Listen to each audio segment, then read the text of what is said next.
সুবহানাল্লাযী আসরা বিআবদিহি লাইলাম মিনাল মাসজিদিল হারাম। আল্লাহ সুবহানাহু ওয়া তাআলা বলতেছেন, পবিত্র ওই সত্তা যিনি রাতের এক অংশে আল্লাহ সুবহানাহু ওয়া তাআলা আমার আপনার নবীকে আল্লাহ পাক রব্বুল আলামিন মিরাজ করায়াছেন, ঘুরায়া আনছেন। সেই নবী আকাইলাম দে তাজদার মদিনা হাবিবে কিবরিয়া মুহাম্মদুর রাসূলুল্লাহ। সবাই বলেন সাল্লাল্লাহু আলাইহি ওয়াসাল্লাম। আল্লাহর পয়গম্বর উম্মে হানির ঘরে আল্লাহর পয়গম্বর শুয়ে রয়েছেন, ঘুমিয়ে আছেন।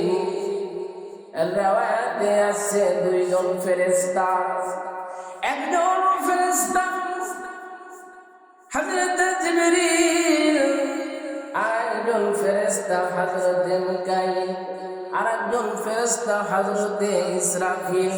রিওয়ায়াতে আছে দুইজন, রিওয়ায়াতে আছে তিনজন।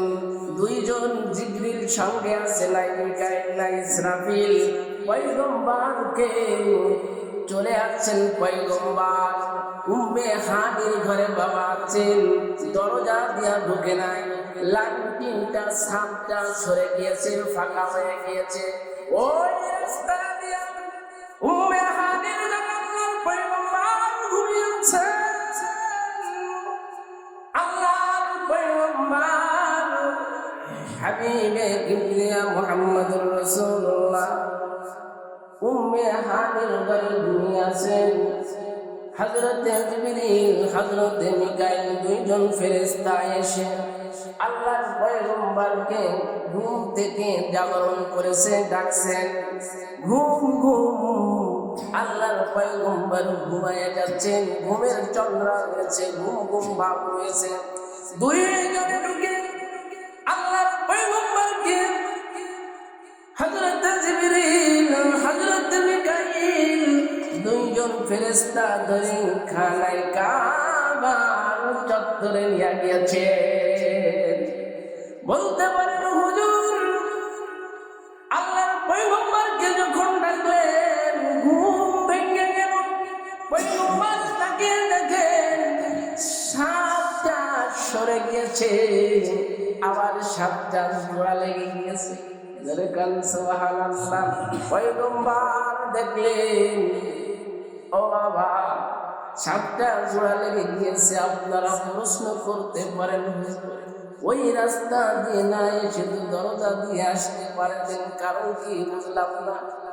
এই রাস্তা দিয়ে এসে আমাদেরকে বুঝাইতে চাই পরবর্তীতে এমন একটা কাজ হইতে যাচ্ছে, ঘটতে যাচ্ছে রে বাবা। এমন একটা অলৌকিক জিনিস, অলৌকিক বিষয় রয়েছে যেটা মানুষের জেনে মুসলিম গ্রহণ করে না। এমন একটা অলৌকিক বিষয় সামনে ঘটবে, এই জন্য পয়গম্বরকে নেওয়ার সময় এইটা দেখায় যায়। দুইজন ফেরেশতা খানায় কাবার সামনে বাবা নিয়ে গিয়েছেন। পয়গম্বর ঘুম ঘুম রয়েছেন, ওখান থেকে টান দিয়া খানায় কাবার সামনে থেকে টান দিয়া হাতিমে কাবা আল্লাহর পয়গম্বরকে ঘুম পেয়েছে, ওখানে ঝিমাইতেছে। আল্লাহর পয়গম্বর আবার ওখানে ঘুমিয়ে গেলেন। পয়গম্বর হাতিমে কাবায় ওখানে শোয়া দিলেন, ঘুমায় গেলেন। আল্লাহর পয়গম্বরকে বাজার বদ্ধ বিধন্য করলেন, সিনা চাক করলেন, বুক থেকে নাভি পর্যন্ত ওখানে ফিরে ফেললেন। দুইটা খানসা সরে গেলেন, একটা স্বর্ণের খানসা, একটা রূপার খানসা, একটা স্বপ্নের বাটি, একটা রূপার বাটি। এক বাটিতে রাখলো ঈমান, আর হিকমত আরেক বাটির ভিতরে রাখলো হচ্ছে রূহ, অর্থাৎ কপ রাখলেন, কলব দুইটা দুই জায়গায় বাবা রাখলেন সুন্দরভাবে। এই সিনার ভিতরে উজুইগুলা সব কিছু আল্লাহ পয়গম্বরের আল্লাহ সুবহানাহু ওয়া তাআলা জমজমের পানি দিয়ে আল্লাহ ধৌত করাইয়া দেয়। আবে জমজম খুরদা খুরদান আবে সুরা কে গুনাম বাদশাহী করদা খুরদান পাসবিনী কে গুনাম। হাউদে কাউসার পানি দিয়া পয়গম্বরের সিনা জমজমের পানি মুহাদ্দিসিন ইকরামরা ব্যাখ্যা করেছেন ইবনে কাসির ওয়া আল্লামা সাল্লাহ পানি প্রতিও বুঝায় আল্লাহ পাক রব্বুল আলামিন জমজম কূপের পানিকে আল্লাহ এত দামি করেছেন যে পানি দ্বারা আল্লাহ সুবহানাহু ওয়া তাআলা ফেরেশতাদের মাধ্যমে পয়গম্বরের নারী ভূমি উজুরি গুলা আল্লাহ পাক রব্বুল আলামিন ধুইয়া মুইসা আল্লাহ সুবহানাহু ওয়া তাআলা আবারও কি করলেন সেখানে জোড়া লাগাইয়া দেয়। এক বাটির মধ্যে আছে ঈমান আর হিকমত, আর এক বাটির ভিতরে আছে কলব। ও বাবা, আল্লাহর পয়গম্বরকে পবিত্র রজনীতে সশরীরে এখানে আল্লামা ইবনে কাসির বলেন আসরা বিআবদিহি, অনেকে বলেন আল্লাহর পয়গম্বর সরাসরি মিরাজ করেন নাই। ইবনে কাসির খুলে বাবা দেখবেন ইবনে কাসির বলেন ঘুমাইয়া ও তিনি মিরাজ করেন নাই, ঘুমের ঘরে অর্থাৎ খ্বাবের মধ্যে মিরাজ করেন নাই। আল্লাহ সুবহানাহু ওয়া তাআলা এখানে আবদে শব্দ ব্যবহার করে এখানে বুঝানো হয়েছে তার সশরীরে মিরাজ করে। ও মুসলমান, রাতের এক অংশে আল্লাহ মিরাজ নিয়ে যান। ওখান থেকে মসজিদ মিনাল মসজিদুল হারাম, মসজিদুল হারাম থেকে আল্লাহর পয়গম্বরকে রাফে কইরা নিয়ে যান, বুরাকে করে লয়ে যান। বুরাক যদি বালকুন থেকে হয় তাহলে বিদ্যুতের গতিতে বুরাক চলে যায়, আর যদি বাড়ি কুল থেকে শব্দটা যদি নির্গত নেওয়া হয় বুরাকটা সাদা এবং চিতা মার্কা বুরাক। সাদা বুরাকের মাঝে মাঝে অন্য কালার রয়েছে। এই বুরাক রওনা দিবে রে বাবা। বুরাকে যখন উঠছে অনেক রয়েক পাওয়া যায়, বুরাক উঠতে গেলে বুরাক নাড়াচাড়া করে, লাফালাফি করে। রেওয়ায়েতটা অনেক দুর্বল জয়ীব রয়েছে, জয়ীব আলোচনা এখন হবে না রে বাবা। বুরাকের উপরে উঠলেন। এই বুরাক যখন চলা শুরু করেছে, এই বুরাক গাধা এবং খচ্চরের মাঝামাঝি একটা জন্তু, একটা প্রাণী। গাধা এবং খচ্চরের মাঝামাঝি এই বুরাকটা যখন যায়, যাইতেছে যাইতেছে যাইতেছে যাইতে যাইতে একটা ময়দান দেখা যায়। ওই ময়দানে বুরাকটাকে অবতরণ করতে বলা হয়। জিবরিল আমিন বললেন বুরাককে গানে নাও। আল্লাহর পয়গম্বর বললেন এখানে কোন জায়গা? এই জমিন। কোন জমিন? আল্লাহর পয়গম্বরকে ডাক দিয়ে বলে, ওগো পয়গম্বর, এটা ওই জমিন যে জমিনের নাম এটা হচ্ছে ইয়াসরিব। কোন জমিন? ইয়াসরিব। এই জমিন আল্লাহর পয়গম্বর কয়েকদিন পরে আপনি যখন হিজরাত করে মক্কা থেকে হিজরত করে যখন মদিনায় প্রবেশ করবেন, এই সেই জমিন ইয়াসরিব আপনার নিসবতের কারণে, আপনার আশার কারণে এই ইয়াসরিব আর ইয়াসরিব থাকবে না, এটা মদিনাতুল মুনাওয়ারা, এটা মদিনাতুর রাসূল হয়ে যায়। এটাই সেই জমিন। আপনি 2 রাকাত নামাজ পড়েন, সাল্লু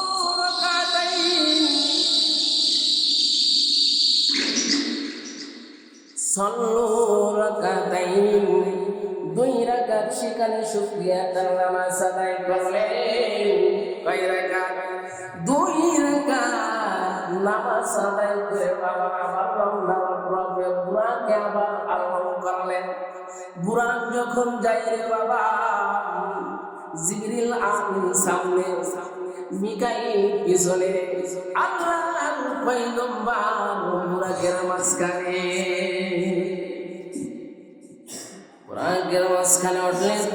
বুরাক চলতেছে, সামনে যায় দেখেন একটা সরু রাস্তা, একটা রাস্তা দেখা যায়। এই রাস্তায় সর্বপ্রথমে একজন মুরব্বী বৃদ্ধ, চুল পাকা বৃদ্ধর সঙ্গে সাক্ষাৎ। বৃদ্ধ ডাক দেয় আল্লাহর নবীকে। হযরত জিবরিল ডাক দিয়ে বলে, ভাই জিবরিল ডাক দিয়ে বলে, ও পয়গম্বর, আপনি ডাকের সাড়া দিলেন না। সামনে আগায় দেখে আরেকজন বৃদ্ধা মহিলা, কমজোর, পড়ে যাইতে যাই, হেলিয়ে দুলিয়ে বেড়ায়। মুরব্বী ডাক দেয়। জিবরিল বলে, আপনি ডাকের সাড়া দিলেন না। সামনে অগ্রসর একজন যুবতী মহিলা, অনেক দেখতে বড়, চোখে এত সুন্দর চেহারা। আল্লাহর পয়গম্বরকে ডাক দেয়। আল্লাহর পয়গম্বরকে যখন ডাক দেয়, হযরত জিবরিল আমিন পয়গম্বরকে বলে, ও পয়গম্বর, আপনি ডাকে সাড়া দিয়েন না। হযরত জিবরিলের কাছে পয়গম্বর জিজ্ঞাসা করলেন, ইরা মান কালাম? পয়গম্বর বলেন, প্রথম আপনার যার সঙ্গে সাক্ষাৎ হলো, এই যে বুরাক, এটা হচ্ছে ইবলিস, শয়তান, শয়তানদের সরদার। এর ডাকে যদি আপনি সাড়া দিতেন, তাহলে আপনার উম্মতেরা তার ডাকের সাড়া দিয়া তারা পদভ্রষ্ট হয়ে যাইত। কোন জায়গার কথা বলি? যে রজনীতে আল্লাহর পয়গম্বরকে মিরাজে নিয়ে যাচ্ছিলেন, সেই মিরাজে, সেই রজনীর আলোচনা আমি আপনাদের তাফসীর কারকরা যে কথাগুলো আমাদেরকে বুঝিয়েছেন, সেই কথা আমি নকল করে আমি আপনাদের সামনে পেশ করি। তখন বলতেছে, 2 নম্বর যে মহিলা, এটা আবার কারা? বলতেছে আল্লাহর পয়গম্বর, এটা হচ্ছে যে মহিলা কমজোর, এটা আপনার শেষ জামানার উম্মত।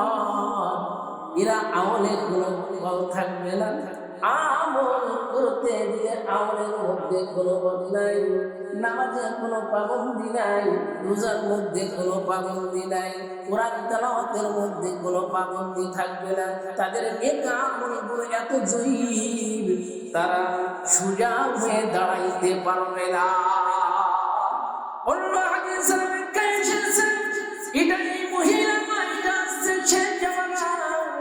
দুনিয়া আর হয়তো কিছুদিন থাকবে, দুনিয়া আর থাকবে না। সে জামানা মানুষ গুনাহ করতে করতে তার প্রাণটা এমন কালা করে ফেলবে, তার অন্তরটা হৃদয়টাকে এত কুচে গলে নষ্ট করে ফেলবে, এই গুনাহের কাজ নেক আমল দ্বারা বাঁচানো সম্ভব হবে না। এরপরে যে মহিলা বলতেছে যে সে যেমন চাকচিক্য সুন্দর সুঠামদের অধিকারী, আপনি যদি শুনতেন ডাকেন তাহলে আপনার সে যেমন উম্মতেরা আপনার কথাগুলা শুনলেন, তারা সে যেমন তারা বিভিন্ন চাকচিক্যর ভিতরে নিখিলের ভিতরে তারা ডুবে যাইত, দুনিয়ার মধ্যে তারা ডুবে যাইত। আর তারা আপনি যদি মহিলার ডাক শুনতেন, আপনার আখেরি জামানার পয়গম্বর, আপনি আখেরি জামানার পয়গম্বর, আপনার উম্মতেরা নারীর আসক্ত হয়ে যাইত। ও বাবা, সবাই নারীর আসক্ত নয়, সবাই কি নারীর আসক্ত না?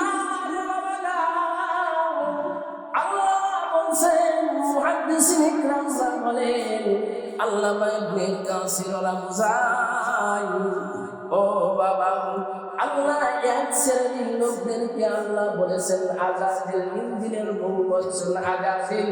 ও বাবা, নড়াই স্টেশন থেকে আপনার ঢাকা দুর্গান যে ট্রেনটা রয়েছে, পুরো আটটা গলি রয়েছে, একটা ইঞ্জিন টেনে নিয়ে যায় কি যায় না? যায় নাকি?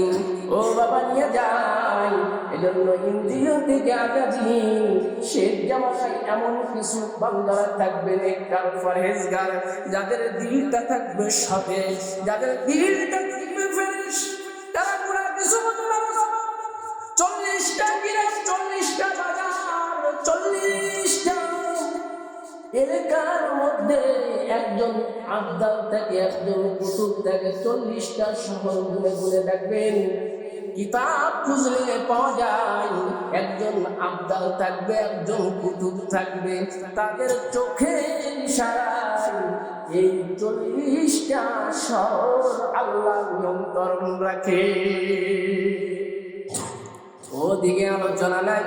এই যে আজাদি, ইঞ্জিল থেকে আজাদি বহু বছর রে বাবা, অনেক নেককার ফরেজগার আত্মার কারণে, ফরেজ দিলটা পবিত্রতার কারণে, নেক মানুষের কারণে অনেক জাহান্নামী, অনেক গুনাহগার বান্দাদেরকে টেনে টেনে জান্নাত মুচি করে দেয়। 12টা নবী যদি একটা ইঞ্জিলে যদি তার গন্তব্য পৌঁছায় না, আমার আপনার মধ্যে যদি অনেক নেককার বান্দা থাকবে, যে নেককার বান্দা আমার আপনার মতো পদগুলা বান্দাদেরকে, মুসলিম বিমুখ বান্দাদেরকে, কুরআন বিমুখ বান্দাদেরকে, সুন্নাত বিমুখ বান্দাদেরকে ও বাবা জ্যাক লাগাইয়া লাগাইয়া তাদেরকে জান্নাত মুচি করে দেয় কিনা? ও নবী, এটা সেকশন মানুষ, তাদের চাকচিক্য দেখে মানুষ দুনিয়ার মধ্যে লিপ্ত হয়ে যায়। আর দুনিয়া মাজরাতুল আখিরা, পয়গম্বর বলেছেন দুনিয়া হচ্ছে সদাই করা, বাজার করার জায়গা। উখরুবি জিন্দেগি, আর বরজাকে আপনি সুখময় থাকবেন, শান্তিতে থাকবেন। এই জন্য আল্লাহর পয়গম্বর অন্য হাদিসের পাকের ভিতরে বলছেন, হুব্বুদ দুনিয়া রাসু কুল্লি খাতিয়া, দুনিয়ার মুহাব্বত, দুনিয়ার লাজ্জাত আমাকে আপনাকে জাহান্নামের দিকে টেনে নিয়ে যায়।